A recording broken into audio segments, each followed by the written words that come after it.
Where? Right here, this little green deal on the side. Let me see. Right there. Okay. Push them on. Hit continue.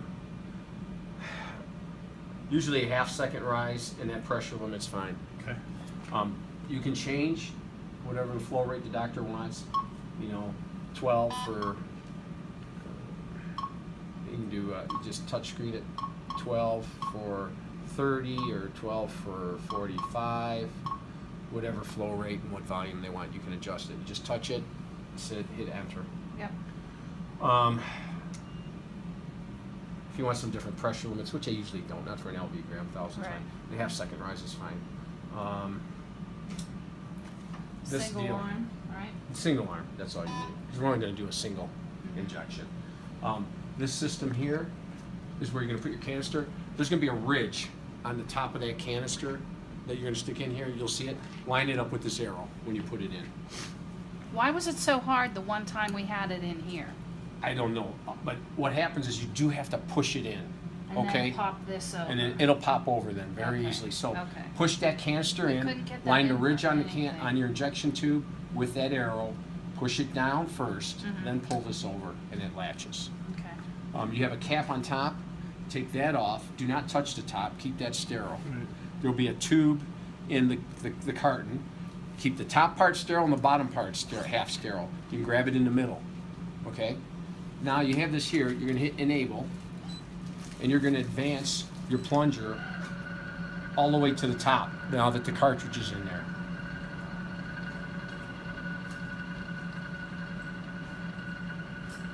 So that goes all the way to the top. Now your plunger's at the top. Connect your little piece to the top. Your saline or your contrast bottle's connected to it. Now you can reverse the flow. Hit enable and reverse it. Now you're going to suck contrast into the cylinder.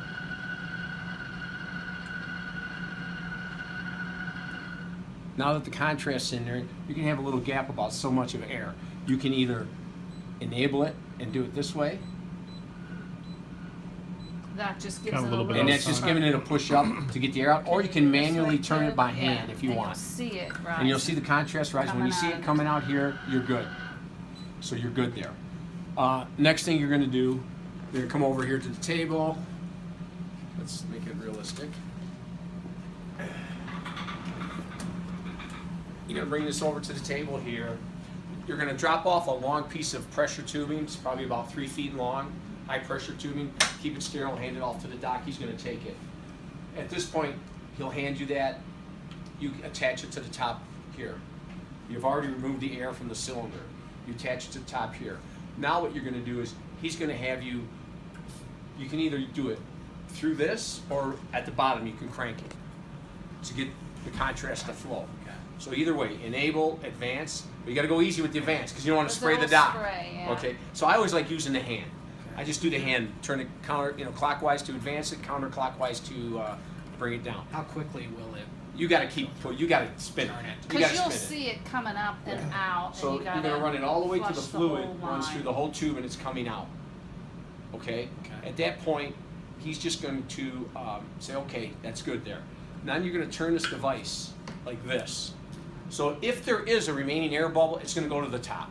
Nice. Now what you're going to do, I take a little hemostat, I just tap on it, and I advance my fluid, and he'll bleed it out to make sure there's no air in the line. Then you're going to advance it slowly while he connects it to his catheter, and it's going to be a fluid-to-fluid transfer. So you've got to have some of that contrast coming out. It's just fluid-to-fluid transfer, then he's going to tighten it. Then you're going to reverse it and draw blood from the catheter back up into the line to make sure there's no air bubbles in there. So now you're going to have blood back up into the line here. All the way up? No, you'll see it right It'll to just here. come into there. Right to here. Okay. And when he sees some blood in there, he knows there's no air bubbles now. We know for sure there's no air bubbles. You also have a detector on here that's going to tell you if there's air bubbles. If it does, repeat the process. Turn it up, tap the line, make sure you have no air in there, okay? And sometimes there's not even an air bubble there, and it did that to me, so I had to redo the process. Once that's done, he's hooked up. He gave you your settings of whatever you want. You hit arm single. We're ready to arm.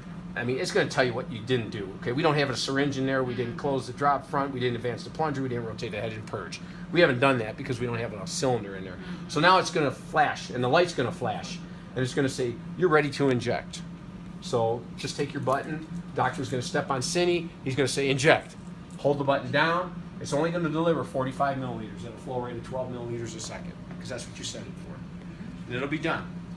Warn the patient before you inject. Sir, ma'am, you're going to have a hot, warm flash. It's going to feel like a warm flash through your whole body. Just to let them know so they don't get scared. And that's for an LV gram, right? Yeah, for an LV gram. And when you're done, he'll just disconnect it, tip it up, reverse it, don't forward it, or you're going to spray blood and contrast everywhere, and bring it all the way back down, release the cylinder at the top, and it pulls right out the top. Make sure the plunger comes with it, because if you see that plunger sticking, you're going to pull that out and contrast it, the blood's going to go everywhere.